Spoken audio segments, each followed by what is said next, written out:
사도행전을 할 텐데요. 사도는 뭐 잘 아시는 정의의 사도 할 때 그 사도예요. 그래서 그 사도에 대한 뭐 임명, 뭐 정의 이런 거는 좀 애매하긴 하나 일반적으로 예수님의 12제자였던 12사람이 사도가 자연스럽게 되고, 그리고 거기다가 플러스 바울, 사울이었다가 바울, 사울은 헬라식 이름이고요. 바울은 이제 히브리식 이름. 아마 두 이름 다 원래 갖고 있었던 것 같아요. 그래서 근데 그 전에는 헬라식 이름인 바울, 폴을 쓰다가 이제 본격적으로 사역을 시작하면서 바울이라는 이름을 쓴 것 같은데, 이 사람은 자기도 사도다, 스스로 주장을 하죠. 사람들이 네가 왜 사도냐, 예수님의 12제자도 아니었고 예수님 본 적도 없으면서 아니다, 나도 예수님 본 적 있다, 하나님이 나를 사도로 부르셨다 라고 이제 주장을 해서, 이제 우리도 바울도 사도 바울이다 해서 뭐 한 13명 정도의 사도가 있는데, 이 13사람의 행적이라기보다 오히려 그 예수님이 가시면서 내가 가시면 너희한테 어떤 분이 오신다, 그분은 보혜사 성령님이시다, 하나님의 영이신 성령님이 너에게 오시는데 그 성령님은 너희 각 사람에게 들어가서 거하실 거고, 그 성령님은 끝날까지 너희를 버리지 않고 함께 하실 거고, 그 성령님이 하나님이기 때문에 너희가 그 성령님 안에 있으면 많은 놀라운 일들을 할 수 있다. 그래서 그 성령을 기다려라 라고 하시고 가셨어요. 가시고 이제 성령이 이 사람들한테 임하자 어떤 일들이 일어나는데, 표면적으로는 사람들 사이에 어떤 일이 있고 사도들 사이에 어떤 일이 있는데, 사실은 그 뒤에 성령님이 사람들한테 오시니까 어떤 일이 일어나는가, 무슨 일이 있었는가라는 거를 알려주는 책이죠. 근데 이 책이 매우 중요한 게, 복음서는 많아요. 4권이나 있잖아요. 우리가 예수님께서 있었던 일들이 있고, 그 뒤에 이제 서신서를 통해서 바울이 각 교회에게 썼던 편지들이 있는데, 그 중간 단계, 예수님이 가시고 나서 어떻게 교회가 생겼는지 서신서를 읽으면 교회가 나와요. 여기저기 교회가 있는데 교회가 언제 어떻게 왜 예수님 전에는 없었거든요. 그런 교회가 예루살렘 성전만 있었지. 그런 교회가 어떻게 생겼으며 왜 그런 일이 있었으며 어떻게 성령님이 역사하셨으며 그 뒤로는 12제자가 무슨 일이 있었으며 이런 거에 대해서는 아무도 쓸 생각을 안 했는데, 그 이제 우리 똑똑한 누가가 다행히 우리 편에 들어와가지고 이런 일들이 정리가 돼야 된다. 그래서 이제 정리를 해줬죠. 그래서 바울이 그 아팠다고 말씀드렸잖아요, 지난번에. 뭐 심각한 어디에 하자가 있었는데, 바울이 그 병을 낫게 해달라고 하나님 앞에 여러 번 기도를 했어요. 바울이 뭐 믿음도 좋고 사람들을 병을 낫게 하는 은사도 있었고, 그래서 이제 자기의 병이 있으니까 사람들한테 복음 전하는데 방해가 된다고 생각했겠죠. 스스로도 불편했겠지만, 뭐 하나님을 전한다면서, 능력의 하나님을 전한다면서 지는 저 모양이나 이런 생각이 들 수도 있으니까 고쳐달라고 열심히 여러 번 기도했는데 하나님이 들어주시지 않으셨거든요. 이제 바울은 왜 그런지는 몰랐겠죠. 근데 아팠으니까 누가를 만났으니까 우리에게 사도행전이 있고 이런 놀라운 일들이 일어난 거죠. 안 아팠으면 이런 일이 안 일어났겠죠. 근데 아픈 덕분에 누가를 만나서 사도행전을 누가가 써줬는데, 사도행전을 우리가 읽어볼게요. 여기 이제 데오빌로여, 내가 먼저 쓴 글에는, 여기 이제 먼저 쓴 글은 앞에 있는 누가복음이죠.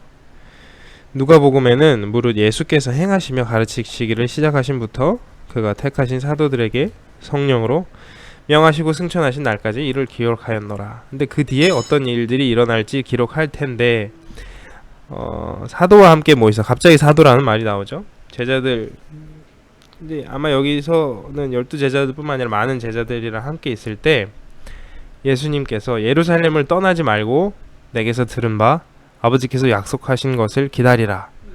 요한은 물로 세례를 베풀었으나 너희는 몇 날이 못되어 성령으로 세례를 받으리라.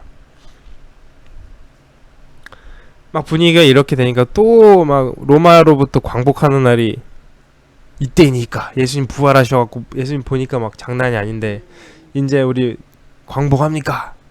예, 아니다. 그때는 아버지께서 하나님께서 자기 권한에 두셨으니 너희가 알 바 아니요 오직 성령이 너에게 임하시면 너희가 권능을 받고 예루살렘과 온 유대와 사마리아와 땅끝까지 이르러 내 증인이 되리라 하시니라.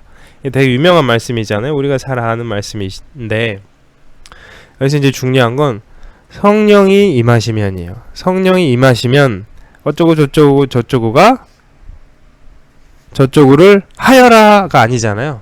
성령이 임하시면 어쩌고 저쩌고가 되리라예요.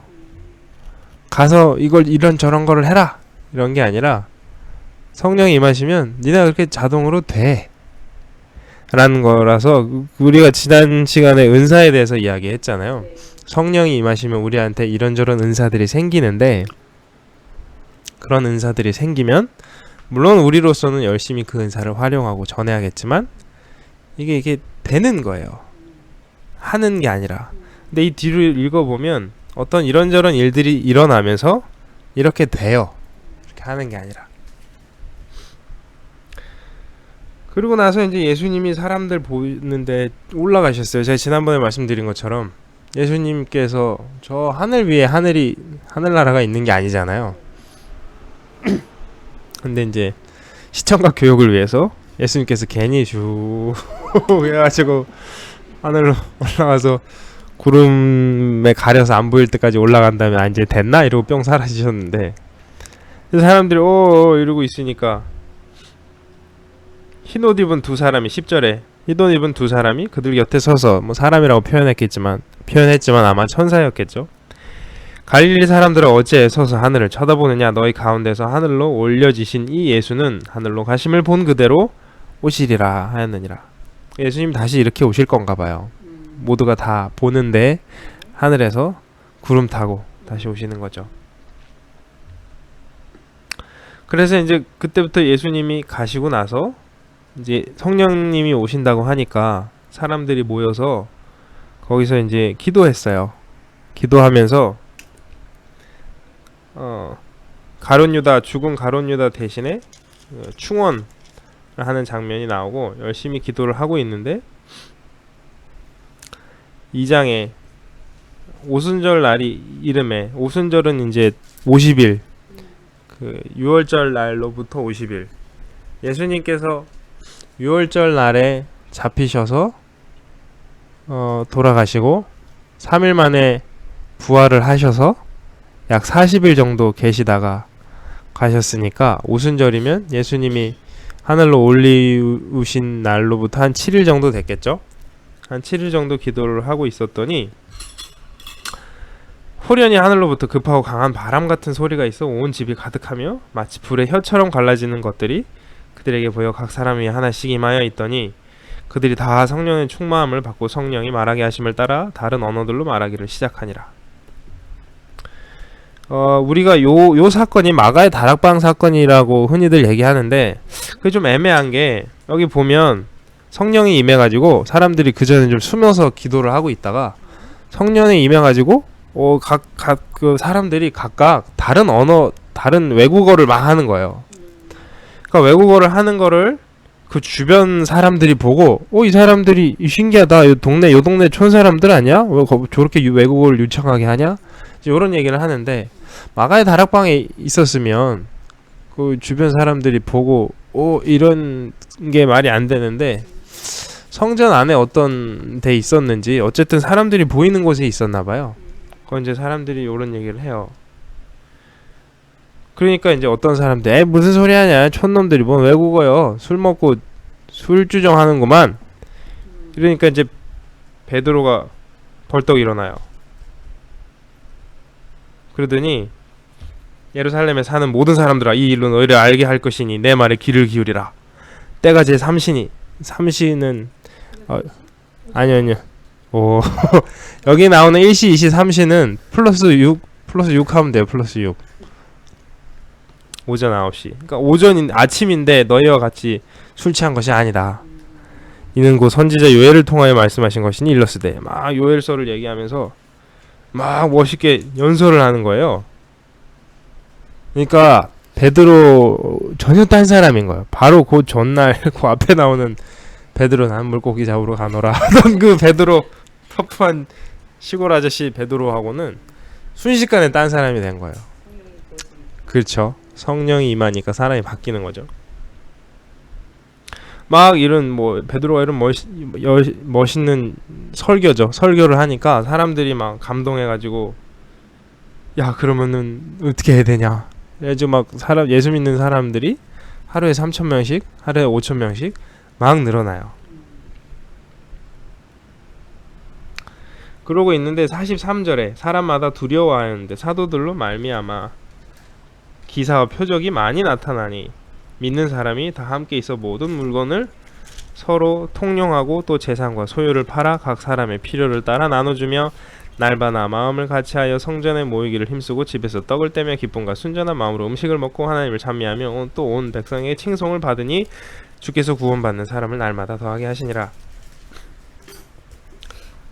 이제 흔히 우리가 여기를 예루살렘 교회다라고 부르는데, 예루살렘 교회에서 이제 우리가 흔히 부르는 공동체를 한 거예요. 재산들을 다 팔아가지고 그걸 다 나눠서 필요한 사람들 나눠주고 같이 갈라먹고, 이게 되게 아름답게 표현이 돼 있어서 요거를 따라해 보려는 운동이 여러 번 있었어요. 지금도 있고 우리나라에도 있고 일본에는 되게 많고. 네, 그런데 이제 요거를 우리가 잘 이해할 필요가 있는데, 그 예루살렘은 종교 도시잖아요.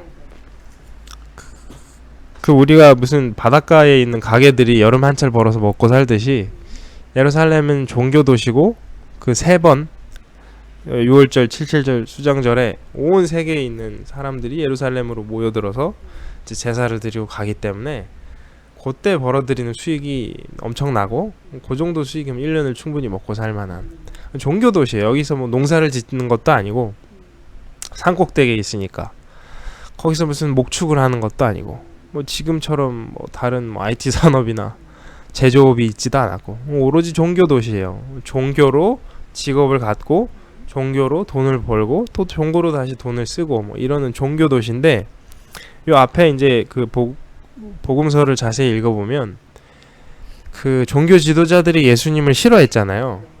그러면서 나중에는 예수님 믿으면 다 추레다, 유대교에서 추레다, 이렇게 했어요. 그래서 막 그 바디메오라는 눈 뜬 사람이 있는데 걔네 엄마 아빠가 난 잘 모르겠어요, 지 애가 컸으니 애한테 물어보세요, 뭐 이런 장면이 나오면서 추레하기로 결심해서 그 부모들이 두려워서 그런 말을 하더라, 뭐 이런 얘기가 나오거든요. 추레를 해요, 예수 믿는다 그러면. 근데 추레를 당하면 무슨 일이 벌어지냐면 그 사람은 종교 도시에서 더 이상 그 종교인이 아닌 거예요. 그러면 매매도 못하고, 매매는 할 수 있지, 사는 건 할 수 있는데 파는 것도 할 수 있구나. 그러니까 뭐라 그래야지, 경제 활동을 못 하는 거예요. 일단 그 무슨 종교에 뭐를 한 자리 해갖고 거기서 월급을 받다가 거기서 쫓겨나고 뭐 여러 가지 종교에 관련된 행위를 전혀 못 하니까 돈을 못 벌어요. 이 교인이, 그렇죠. 지금 이제 3,000명, 5,000명 교인들이 막 늘어나는데 이 사람들이 아무도 돈을 못 버는 거예요, 교인들이. 그러니까 이제 사람들이 처음에는 기분 좋게 은혜 받아가지고 모였다가 다들 추레당하고 다들 월급이 못 받으니까 이제 집에 있는 거 하나 두 개 먹기 시작하면 제일 가난한 사람부터 먼저 먹을 게 떨어질 거 아니에요. 그럼 이제 돈이 좀 있는 사람들이, 자기들은 이제 아직 재산이 있으니까 직장은 잃었어도 먹다가 교회에 가난한 사람들 있으니까 에이 이러고 팔아버리는 거예요. 집 팔고 땅 팔고 한 명씩 두 명씩 팔아서 그걸 막 통째로 교회를 갖고 오니까, 그래 이거 갖고 있어봐야 뭐하냐, 어차피 여기서 경제활동도 못하는데. 그리고 이 사람 저 사람 막 다 팔아가지고 먹어치우는 거예요.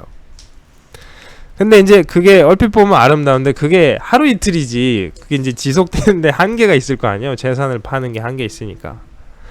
근데 그거를 이제 다 팔아먹었어요.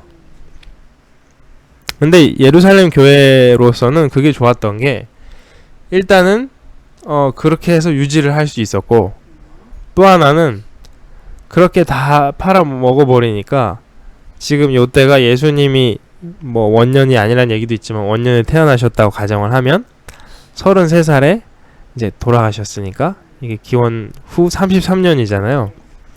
기원 후 70년에 예루살렘이 다 멸망해요. 이 적들이 둘러싸가지고 안에서 끔찍하게 사람들이 다 죽거든요. 근데 이 사람들은 이렇게 다 팔아먹어 버리니까 금방 돈이 다 떨어져가지고 다 그냥 버리고 뿔뿔이 떠났어요. 그 일이 있기 전에. 근데 재산을 많이 갖고 있었으면 떠나기 힘들었겠죠. 근데 이제 그냥 짧은 시간 동안 다 팔아먹고 룰루랄라 하다가 이러고 다 떠난 거예요. 그러니까 이게 매우 특별한 시츄에이션에 있었던 일이지, 지금 우리가 자 이래가지고 다 재산 팔아가지고 교회 갖고 오면 이제 난리 나는 거예요. 지금 그렇게 시키잖아. 지금 그게 오버랩돼서. 아직도 그런 데가 있는데 이제 그 상황을 잘 이해해야 된다. 그러고 나서 3장에 보면 제9시는 몇 시일까요? 오후 3시. 그렇죠. 6을 더하시면 돼요. 오후 3시 기도 시간이란 게 있었나 봐요. 베드로랑 요한이 성전에 올라가는데 나면서부터 못 걷게 된 이를 사람들이 메고 오니 이는 성전에 들어가는 사람들에게 구걸하기 위해 날마다 미문이라 하는 성전문에 두는 자라.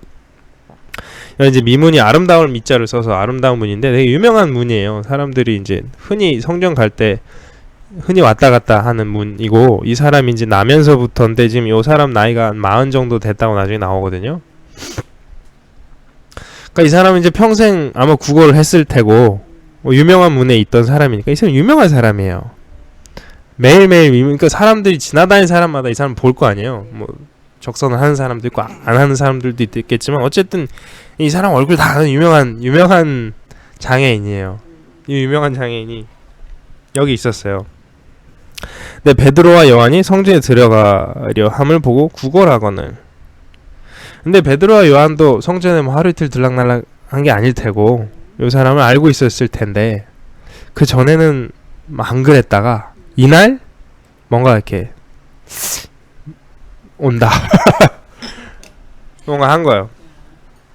또 구걸했어요 이 사람들이. 근데 베드로와 요한이 더불어 주목하여 이르되 우리를 보라 하니 그가 그들에게 무엇을 얻을까요? 바라보고는 베드로가 이르되 은과 금은 내게 없거니와 내게 있는 이것을 내게 주노니 나사렛 예수 그리스도의 이름으로 일어나 걸으라 하고 오른손을 잡아 일으키니 이 사람이 뻘떡 일어나가지고 막 뛰고 걷고 하나님을 찬양하고 한 거예요. 근데 이 사람이 유명한 사람이다 보니까 이 사람이 이렇게 된 사건이 큰 사건이 된 거예요. 예루살렘 성 안에서.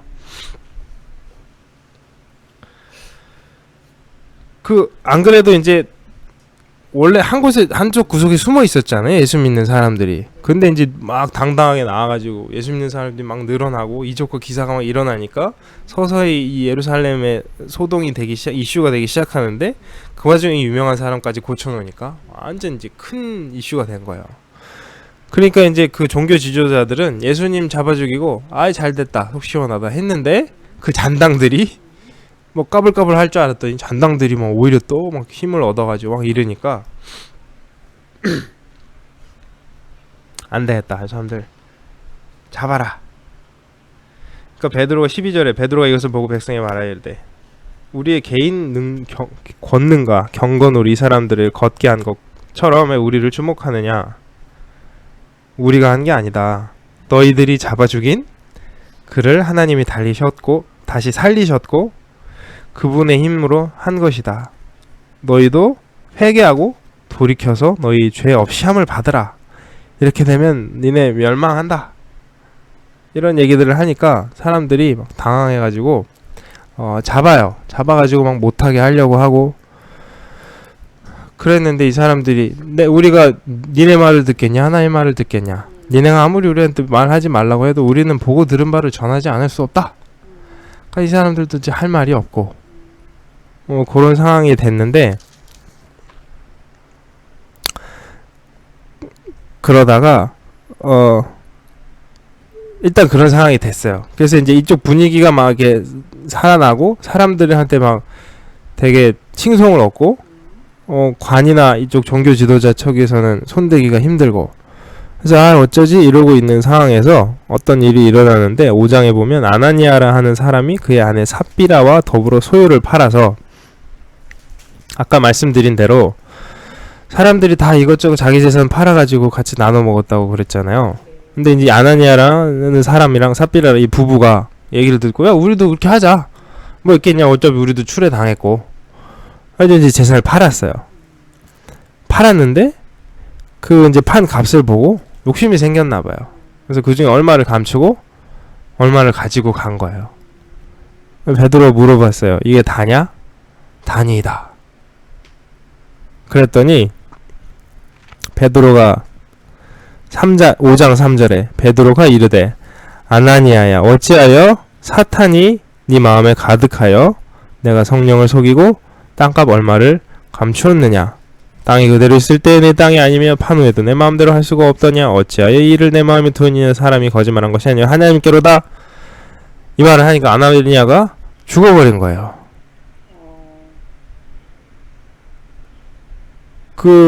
이 아나니아라는 사람이 어쨌든 예수님을 믿은 사람이었잖아요. 출애까지 당할 걸 각오하면서도 예수님을 믿었고 자기 재산을 팔아가지고 뭐 좀 빼돌리긴 했지만 그래도 상당량을 교회에다 갖다 바쳤는데 내 이놈 이러고 죽여버린 거예요.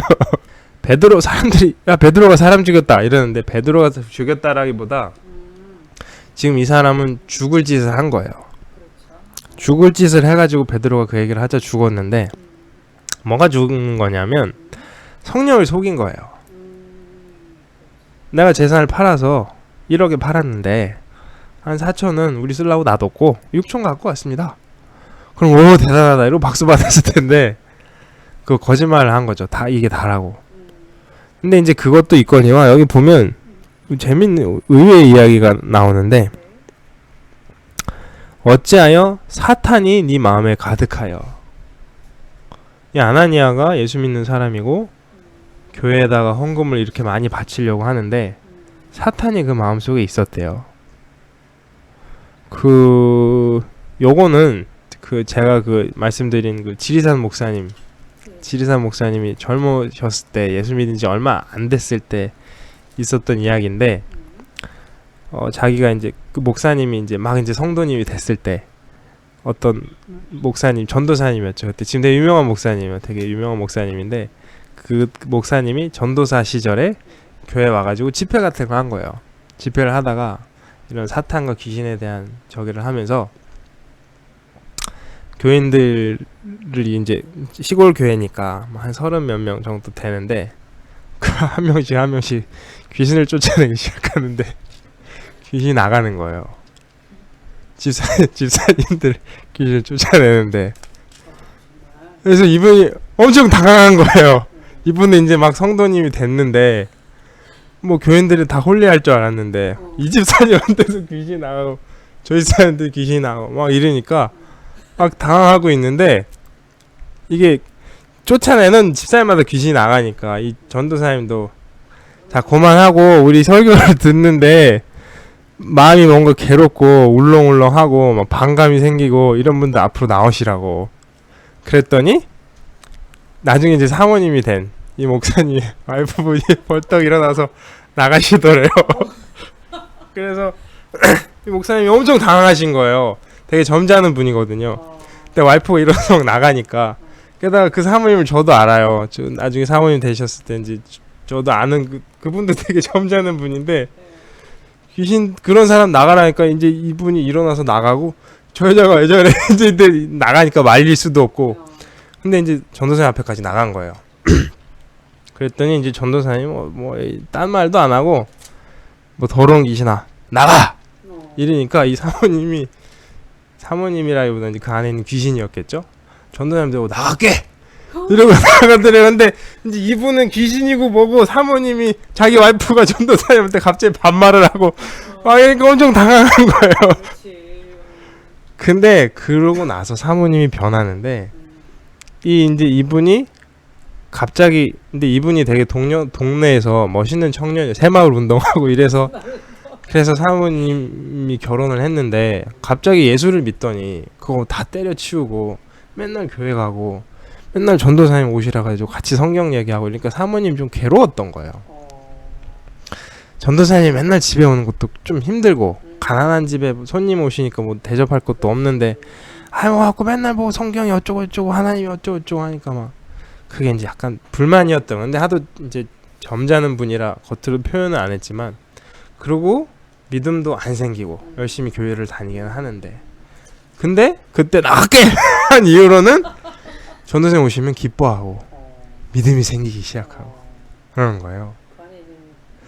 그러니까 그 사단이 귀신이란 게 우리를 완전히 콱 점령해서 사람이 이상한 짓 하는 경우도 있지만 그 상태가 아니더라도 우리 안에서 다양한 이상한 못된 짓을 하는 경우가 많은 거예요.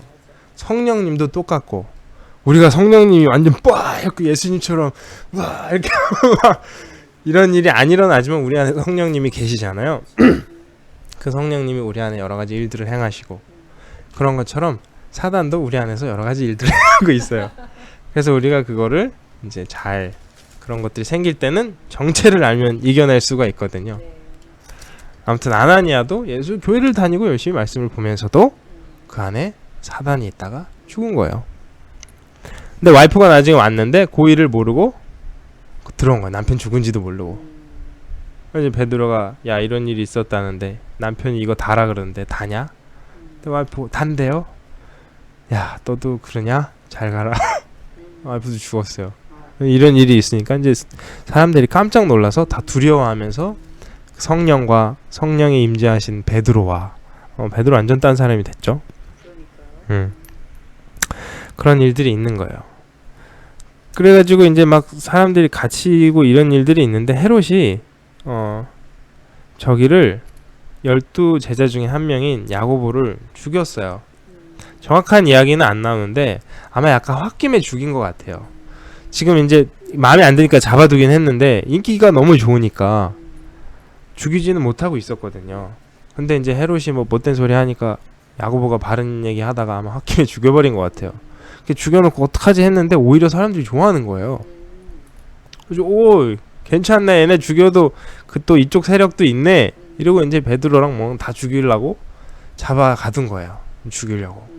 그러니까 이제 사람들은 야고보도 죽었으니까 베드로도 죽일 줄 알고 막 모여가지고 베드로 살려주세요 열심히 막 기도를 하고 있었는데 정작 베드로는 감옥에서 쿨쿨 자고 있는 거예요. 전혀 뭐 그런 거 상관 안 하는 거죠. 베드로는 오히려 그 앞에 베드로가 예수 믿는다고 두드러 맞을 때는 아 왜 나를 때려 이러지 않고 오히려 하나님의 이름을 위하여 고난 받는데 합당히 여기심을 기뻐하였더라. 그 오히려 자기가 예수님이 그런 얘기 하셨거든요. 나중에 가면 애들이 니네 괴롭힐 거다. 니네 싫어할 거다. 이상하게 여기지 말아라.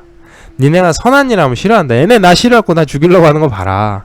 니네가 나처럼 하면 얘네 나를 죽였던 애들이 당연히 니네 싫어하지.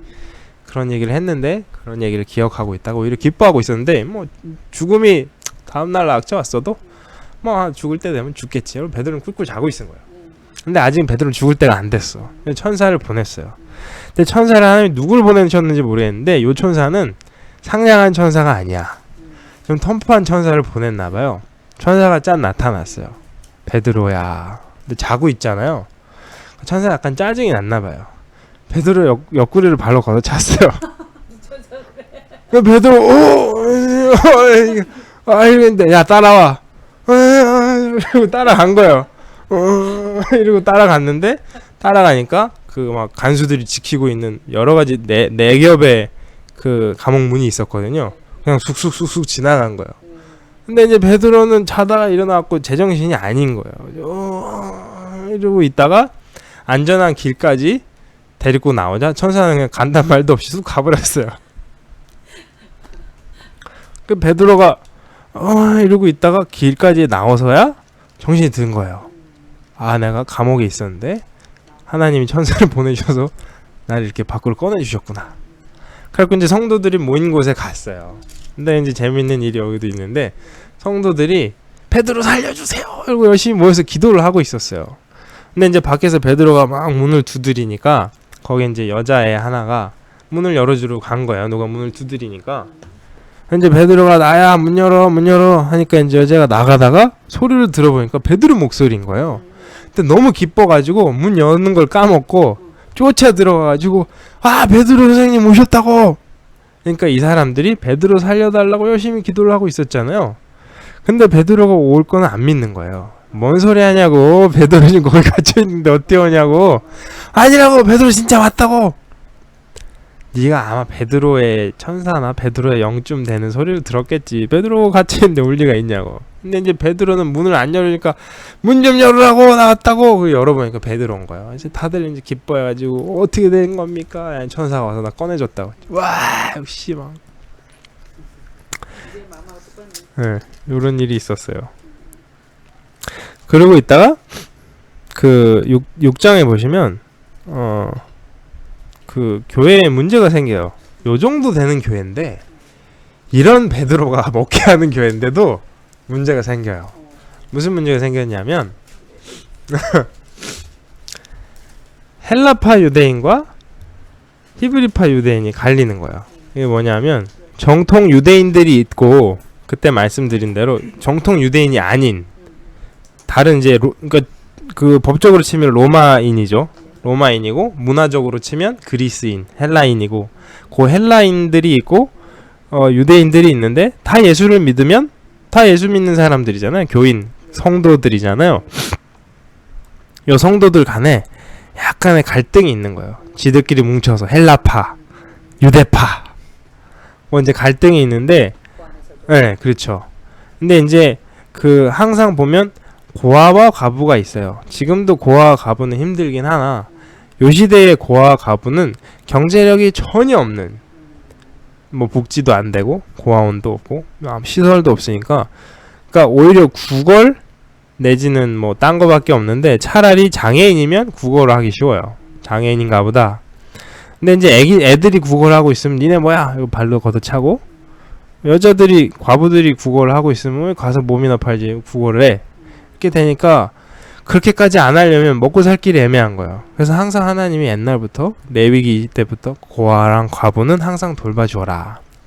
그래서 이제 요 시대도 고아와 과부가 있으니까 그 이제 헌금 들어온 걸 가지고 고아와 과부를 도와줘요.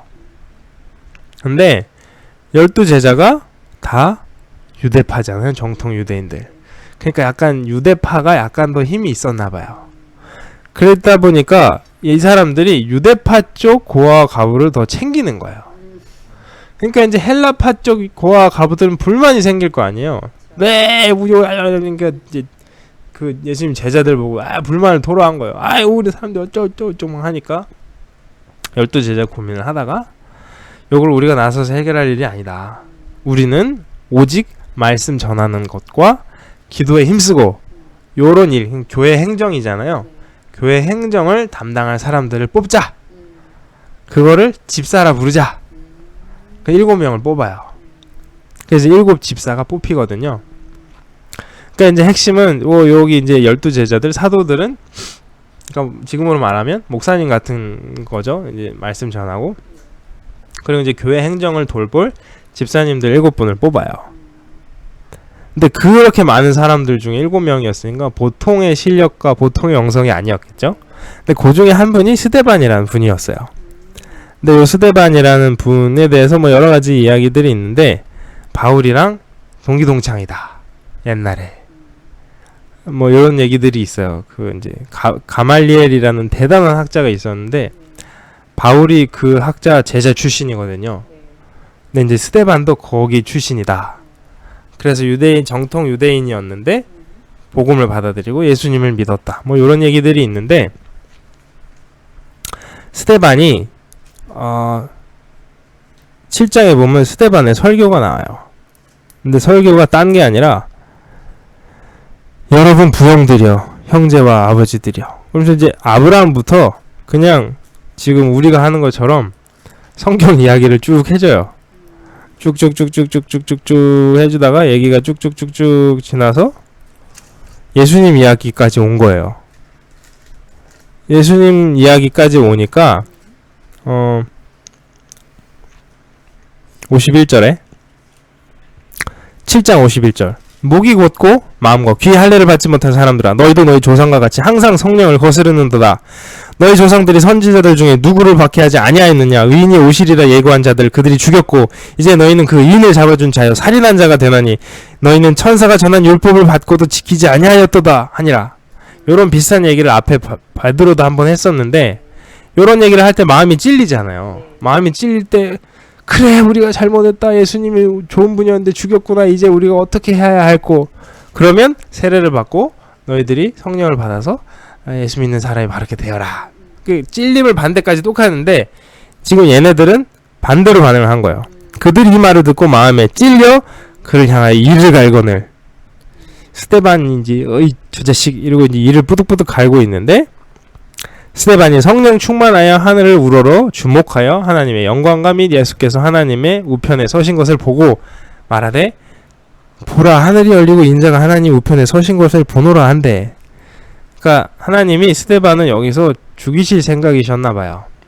그래서 마지막으로 영안이 뿅 열려가지고 그걸 봐요.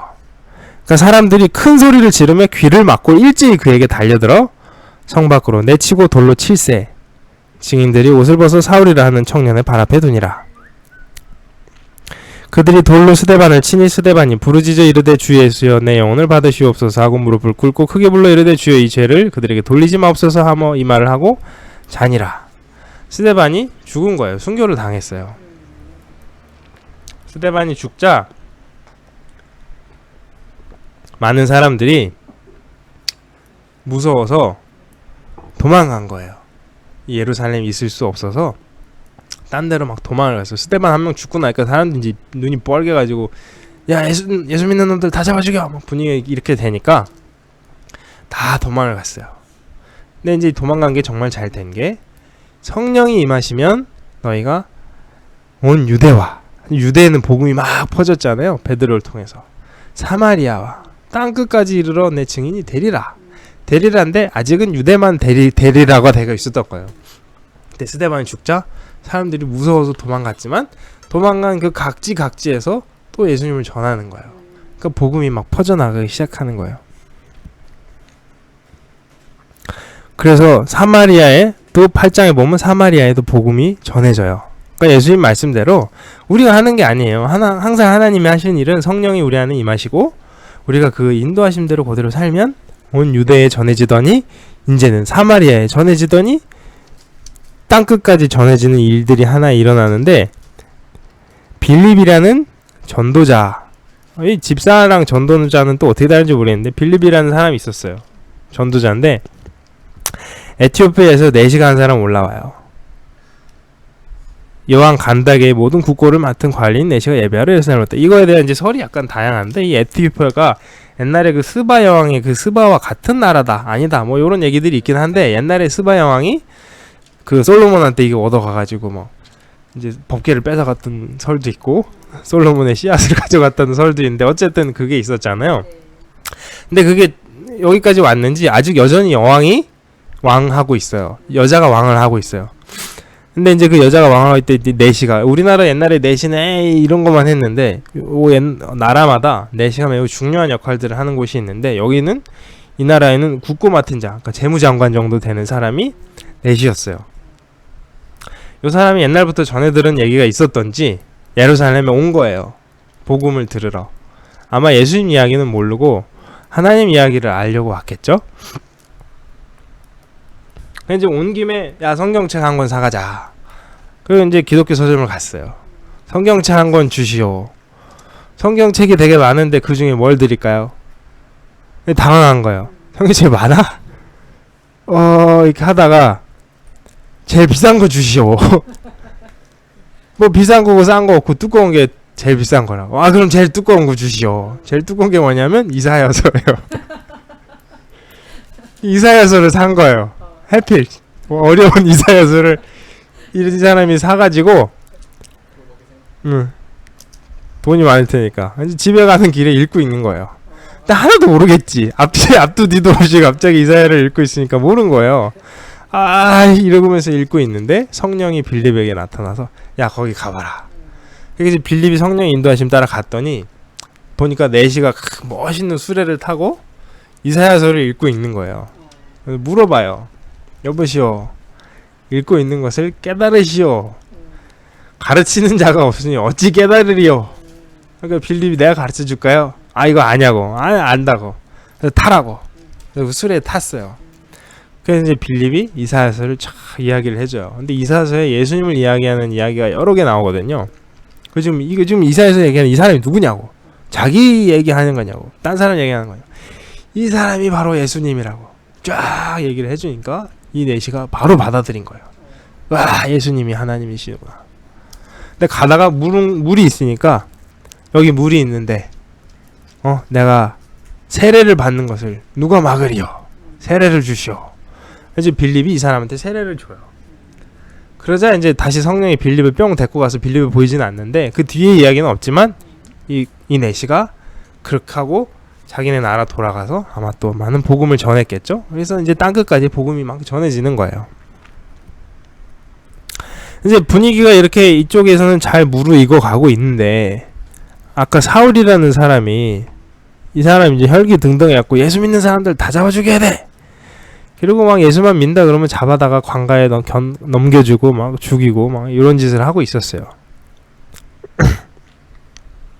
근데 이 사람이 다메섹이라는 곳에도 예수 믿는 사람들이 많이 활동한다는 이야기를 듣고 그 다메섹에 예수 믿는 사람도 잡아올 수 있는 공문을 받아가지고 다메섹으로 열심히 가고 있었어요.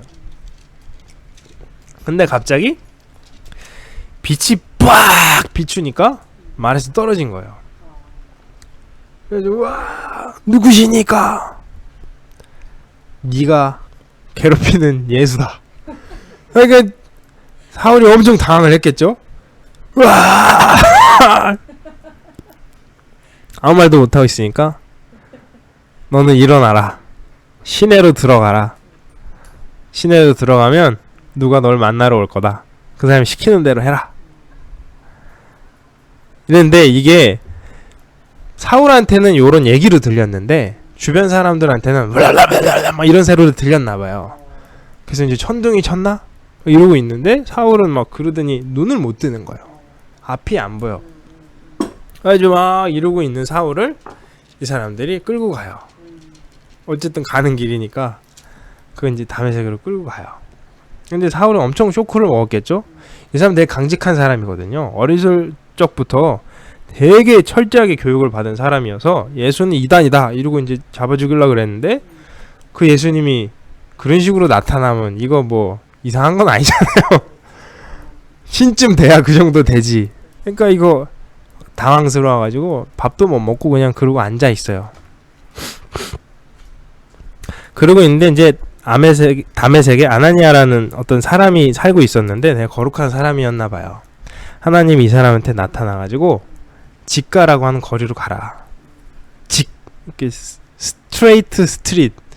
요게 아직도 있어요. 되게 유명한 시장이래요. 가서 보니까.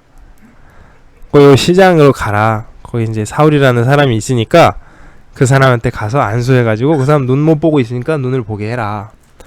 근데 이제 아나니아가 사울에 대해서 들어본 적이 있거든요. 그 사람 예수 믿는 사람 다 잡아 죽이고 지금 여기도 온다 그러고 우리 다들 벌벌 떨고 있는데 그 사람 저기 하냐고. 걱정하지 마라. 그 사람은 내 이름을 이방인과 임금들과 이스라엘 자손들에게 전하기 위하여 택한 나의 그릇이라. 그가 내 이름을 위하여 얼마나 고난을 받아야 할 것을 내가 그에게 보이리라. 그러니까 하나님이 그렇게 얘기하시니까 아나니아가 갔어요. 그래서 이제 안수를 해주면서 형제 사울아, 주 곧 네가 오는 길에 나타나셨던 예수께서 나를 보내어 너로 다시 보게 하시고 성령으로 충만하게 하신다 하니까 사울의 눈에 비늘 같은 게 벗어지면서 보게 된 거예요. 그래서 세례를 받고 그동안 이제 쫄쫄 굶으면서 있다가 음식을 먹고 다시 건강해졌어요. 이제 사울이 다메섹에 있으니까 이 사람 바로 그러니까 바로 이제 회당에 뛰쳐나왔고 예수님이 하나님의 아들이다 막 이렇게 전하니까 사람들이 완전 당황한 거예요. 원래 예수 믿던 사람은 저 사람이 우리 잡으러 왔는데 저렇게 하고 우리를 속여가서 잡으려 그러나? 이러고 이제 이쪽 파는 되게 대단한 사람이 온다 그러더니 이 사람이 오히려 거꾸로 얘기를 하고 있냐? 이러니까 이제 야, 저 사람 안 되겠다. 죽여버리자. 이렇게 된 거예요. 갖고 이제 사울이 도망을 가요. 아는 사람들이 막 겨우 이제 성 밖으로 광주리에 달아가지고 내려져가지고 겨우 그 성에서 탈출을 해요. 근데 이제 사울이 또 나오자마자 또 예루살렘으로 바로 쫓아가요.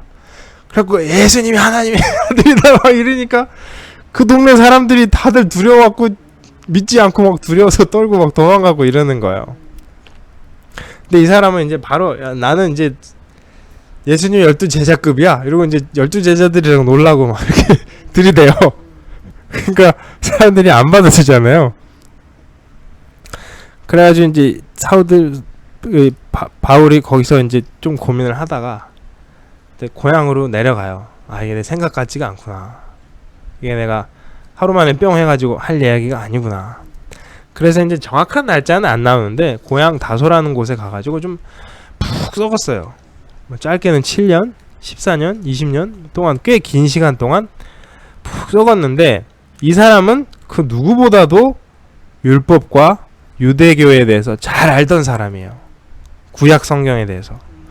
그런 사람들이 그런 바울이 예수를 만나 놓으니까 그 이제 어떤 그 교리적 깊이, 철학적 깊이, 예수님이 누구신가에 대한 어떤 깊이가 엄청 깊은데 그거를 이제 잠깐 뿅 할 게 아니라 오랫동안 자기가 다시 쫙 정리를 하면서 그 이론이 쫙 정리하면서 숙성이 되는 거예요. 그리고 이제 나중에 나타나기 위해서 쫙 숙성이 되고 있고 베드로는 이제 그 뒤로 여러 가지 이제 베드로에 대한 일들이 있는데 여기서 이제 중요한 일이 있는 게 바울은 특별히 하나님이 예수님이 앞에 얘기하신 것처럼 이방인을 위해서 택한 사람이에요. 유대인을 위해서가 아니라 이방인을 위해서 택한 사람이에요. 우리를 포함한. 근데 우리한테는 이게 당연한 이야기인데 유대인들한테는 이게 너무 충격적인 이야기인 거예요. 야 하나님이 이스라엘의 하나님인데 갑자기 웬 이방인이냐고. 근데 하나님은 애시당초부터 너희가 제사장 나라가 돼가지고 온 세계가 내게 속하는 이런 얘기를 하고 요나를 보내갖고 얘가 니느웨 애들도 내가 아끼고 사랑하고 근데 아무리 얘기를 해도 얘네들은 전혀 못 알아듣고 이때까지 갑자기 이방인한테 걔네는 걔인데 걔는 유대인의 시각에서는 이방인과 걔는 동급이에요. 쟤는 영혼이 없어 뭐 이러는 수준인데 갑자기 왜 예수님이 이방인한테 복음을 전하냐고. 그게 되게 당황스러운 거니까 예수님도 이제 그거를 알고 그거에 대한 이제 생각의 변환이 있을 수 있도록 일단 바울을 부르셨고 제일 중요한 주요 인물이 이제 베드로한테도 비슷한 일이 일어나게 하시는데 무슨 일이 일어나냐면 고넬료라는 백부장이 있었어요. 백부장은 이제 군인이죠. 군인인데 100명의 쫄병이 있는 장이에요. 지금으로 치면 뭐 중대장 정도 되겠죠. 근데 이 성경에 나오는 백부장들이 참 훌륭한 사람들이 많은데 이 고넬료라 하는 사람도 이탈리아에 돼. 그러니까 이 사람도 이방인이죠. 순수 이방인이에요. 전혀 유대인이 아닌 이방 군인 아저씨인데 이 아저씨가 어떻게 복음을 받아들였는지 예수를 믿게 된 거예요. 그래서 예수님을 믿고 열심히 기도하고 가난한 사람들, 불쌍한 사람들 도와주고 주변에 있는 유대인들 예수 믿는 사람들 도와주고 참 훌륭한 일을 많이 하는 사람인 거예요. 이 사람이 기도하는데 천사가 뿅 나타났어요. 야 어디 가봐라. 거기 가면 베드로라는 사람이 있으니까 그 사람을 초대해서 설교를 들어라. 그래서 이제 아 그랬습니까 하고 이제 사람을 보냈어요. 근데 그때 베드로는 무슨 일이 있었냐면 그 이제 바닷가에 있는 무두장의 시몬이라는 사람 집에서 자고 있었어요. 자고 있는 게 아니라 이 사람이 이제 기도하고 있었는데 졸렸나 봐요. 환상을 보는데 무슨 환상이냐면 하늘에서 보자기가 내려와요. 보자기가 뻘뻘뻘뻘뻘뻘 내려와서 보자기 안을 들여다보니까 온갖 그 부정한 짐승들, 돼지, 장어, 우리는 좋아하는 거. 근데 그쵸, 비늘 없는 물고기 먹지 말라 그랬으니까. 뭐 하여튼 온갖 부정한 짐승들이 우글우글 들어있어요. 우리야 뭐 개념 없이 다 잡아먹지만 근데 베드로가 이제 그걸 보고 하고 있었을 거 아니에요. 그랬는데 그 들리는 음성이 베드로야 이것을 잡아먹어라. 와, 쥐어 내가 어릴 적부터 내가 부정하는 것으로 나의 입을 더럽히지 않았는데 나 이런 거 못 먹습니다. 너 이 자식이 내가 먹으라 그랬는데 안 먹어. 못 먹는다고요. 이러고 있는데 또 슉 내려오니 베드로야 잡아먹어라. 아이 못 먹는다고요. 내가 깨끗하다 한 것을 부정하다 하지 마. 이런 일이 있었어요. 베드로가 뭐야 이게 뭔 이런 꿈이 있어. 이러고 이제 당황해 하고 있는데 밖에서 누가 똑똑똑똑 하더니 베드로 계세요? 누구요? 내가 베드로인데. 아 우리 고넬료라는 선생님이 계신데 그분이 이렇게 훌륭한 분인데 당신 오라 그랬습니다. 근데 성령이 따라가라 걱정하지 마요. 성령이 그러시니까 따라갔죠. 이제 베드로랑 몇 명의 수행원들을 데리고 따라갔어요. 그랬더니 이제 그 고넬료랑 온 주변 사람들 다 모아놓고 이제 베드로 오신다고 성령님이 오라고 한 분 오신다고 기다리고 있은 거예요. 이제 베드로가 오니까 막 엎드려서 절을 하는 거예요. 베드로가 나한테 절하지 말라고. 나도 당신은 똑같은 사람이라고. 왜 나한테 절을 하냐고. 무슨 일이냐고. 그랬더니 고넬료가 이제 얘기를 해준 거예요. 내가 기도하고 있었는데 천사가 오더니 당신을 불러갖고 설교를 들으라고 하더라. 그러니까 이제 베드로가 자기도 그런 환상을 받고 자기도 설명을 들었고 가라 그랬으니까 어쨌든 왔잖아요. 그 사람들 모여있으니까 이제 설교를 한 거예요. 맨날 하던 설교를. 니네 성령 얘기 들어봤니? 우리 성령 모르는데. 그래 알았어. 이러고 이제 설교를 했더니 성령이 이 사람들한테 부악 임하더니 이 사람들이 막 방언하고 애언하고 난리가 난 거예요. 이 사람들이 착하게 사는 거는 이방인이라도 얼마든지 착하게 살 수 있어요. 근데 성령이 임하셨다는 건 얘기가 다르잖아요. 성령이 임하는 걸 보고 베드로도 쇼크를 받은 거예요. 성령 하나님이 이방인들한테도 성령을 부어주시는구나. 복음이 우리한테만 주어진 게 아니라 온 이방인들한테 전해진 거구나. 예수님이 온 유대와 사마리아와 땅끝까지 이르러 내 증인이 되라고 하시더니 진짜로 그런 일이 일어나는구나. 이러고 이제 예루살렘 교회 가가지고 베드로가 요 얘기를 했어요. 그때 이제 사람들이 뭔 소리 하냐고. 그런 이방인들 짐승 같은 놈들한테 뭔 복음을 전하냐고. 이러니까 이제 그 이제 환상부터 얘기를 쭉 해가지고 갔더니 성령이 임하시더라. 하나님이 하시는데 니네가 뭔데 뭐라 그러냐. 성령이 임했어? 그래? 야 하나님이 이방인들한테도 성령을 부어주시고 복음이 전파되는구나.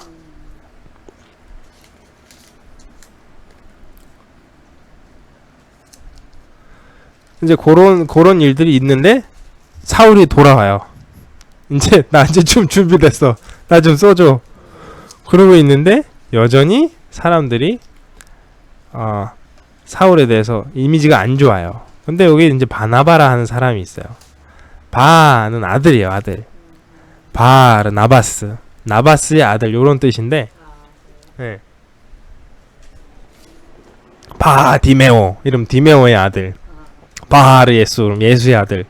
바르 뭐 이러면 이제 다 뭐의 아들인데 이 나바스라는 얘기는 위로의 아들이에요.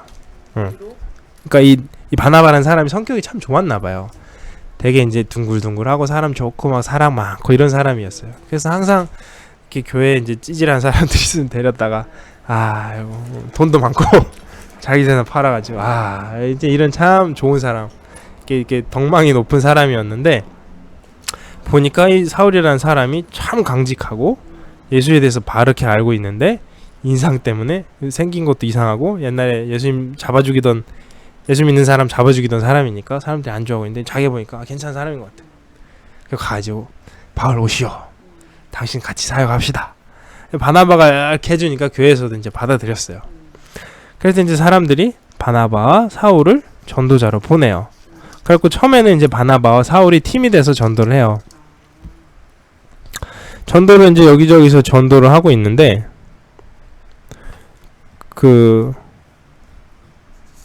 전도를 하면서 자기들 말고 여러 사람들을 데리고 가거든요. 바나바랑 사울이 구브로라는 곳에서 이제 이게 사이프러스, 키프러스가 지금의 적인데 우리 옛날 할아버지들이 키프러스 그러니까 구브로 키프러스라는 동네로 바울이랑 사울이 전도로 갔어요. 전도를 하는데 갔더니 여기 바보라는 곳이 있어요. 바보? 응. 바보도 이게 바보가 아닐 것 같아. 파푸스인데 파푸스인가 바보. 바보라는 동네에 갔더니 바예수라는 사람이 있는 거예요. 바예수는 예수의 아들이라는 뜻이잖아요. 가명이겠죠? 지가 스스로 나는 예수의 아들이라 하는 마술사인 거예요. 이 마술사가 마술을 막 하니까 동네에서 꽤 인기가 있었어요.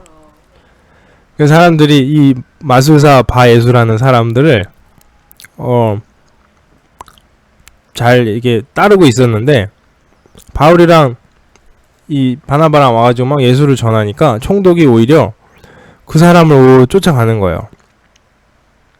그러니까 이제 이 마술사가 그거 못하게 하려고 막 해방을 하니까 이 사울이 성령이 충만하여 그를 주목하고 모든 거짓과 악행이 가득한 자요 마귀의 자식이요 모든 위의 원수요 주의 바른 길을 굽게 하기를 그치지 아니하겠느냐. 보라 이제 주의 손이 네 위에 있으니 네가 맹인이 되어 얼마 동안 해를 보지 못하리라 하니 즉시 안개와 어둠이 그를 덮어 인도할 사람을 두루고 하는지라. 그러니까 이 사람이 갑자기 맹인이 돼버린 거예요. 근데 몇 가지 일이 있는데 어떤 사람은 또 마술을 하다가 이 바울이 막 세례하면 성령이 막 사람들한테 임하잖아요. 야 그거 좋은데 돈 좀 줄 테니까 나한테도 그거 좀 해주시라고. 정말? 네. 그러니까 그리고 네가 이런 하나님의 저기를 값을 돈 주고 쌀 줄 알았더니 이 나쁜 놈아 네가 어쩌고저쩌고 아니요 살려주세요 잘못했어요 막 이런 일이 일어나고. 그러니까 그 마술이 유행했나 봐요 그 당시에. 그래서 어디 가서 복음이 제대로 전하니까 이런 마술사들이 회개하고 자기 마술 책들 다 갖고 와가지고 불태우고 엄청 비싼 책들을. 그런 이제 헬라 세계죠. 이제 저 옛날에 구약 세대하고는 다른 그리스의 철학들이 이제 스콜라 학파 막 그런 학파들이 막 나오던 그 시대예요. 그때 이제 막 복음이 전해지면서 그 헬라 세계에 여러 가지 일들이 있었죠. 그런 여러 가지 일들이 있었던 이야기들을 우리가 다음 주에 더 자세히 보기로 하고